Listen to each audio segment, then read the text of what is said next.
Ayan, so welcome mga idol no sa ating channel mga lods no.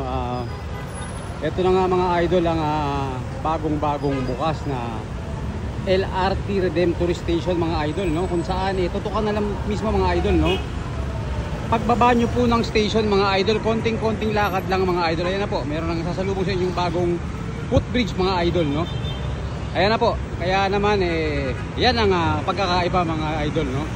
Kita nyo yung sobrang traffic na yan kung kayo po isasakay ng tren papunta po ng Sukat, SM Sukat mga idol no. Kaya naman napakalaking ginahawak. Ito mga bata oh, sobrang enjoy na enjoy sila mga idol. Yan, so ito po yung pagkakaiba mga idol na mag-LRT ka.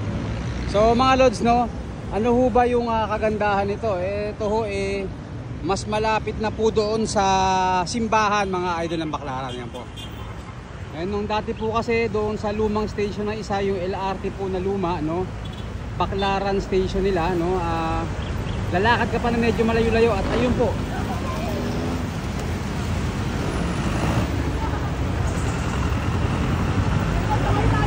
Yan mga idol, yung release na yan mga idol oh.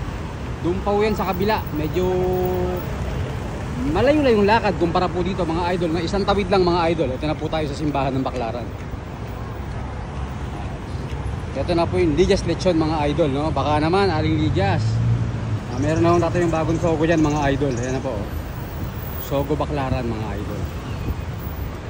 Yan, so malaking tulong mga idol no, yung ginawa nilang ito na meron tayong bridge dito. Pero siyempre mga idol, ingat pa rin tayo dito no. Yan, ganda po oh.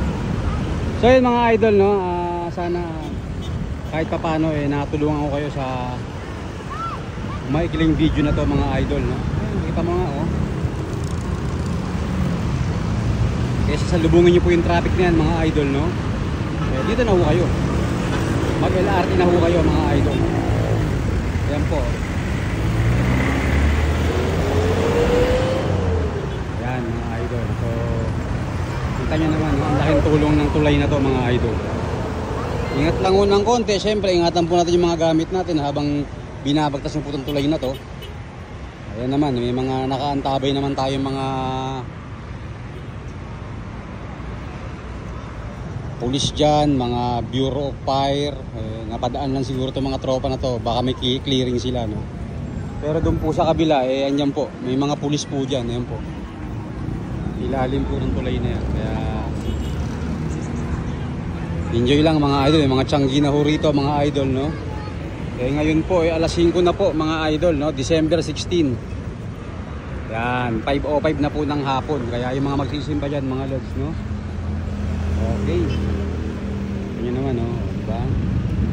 Yun po kasi yung lumang tulay sa kabila. Yun po oh. Yan, medyo malayo-layo pa rin siya kumpara dito napakalapit ng lalakarin nyo. Ayan mga idol no. So muli mga idol, maraming salamat sa pagtutok sa aking channel mga idol no. Minsan susuyurin natin yung patawid naman sa kabila, doon sa kabilang stasyon mga idol, yung lumang Baclaran station. Alright, so ito mga idol yan o.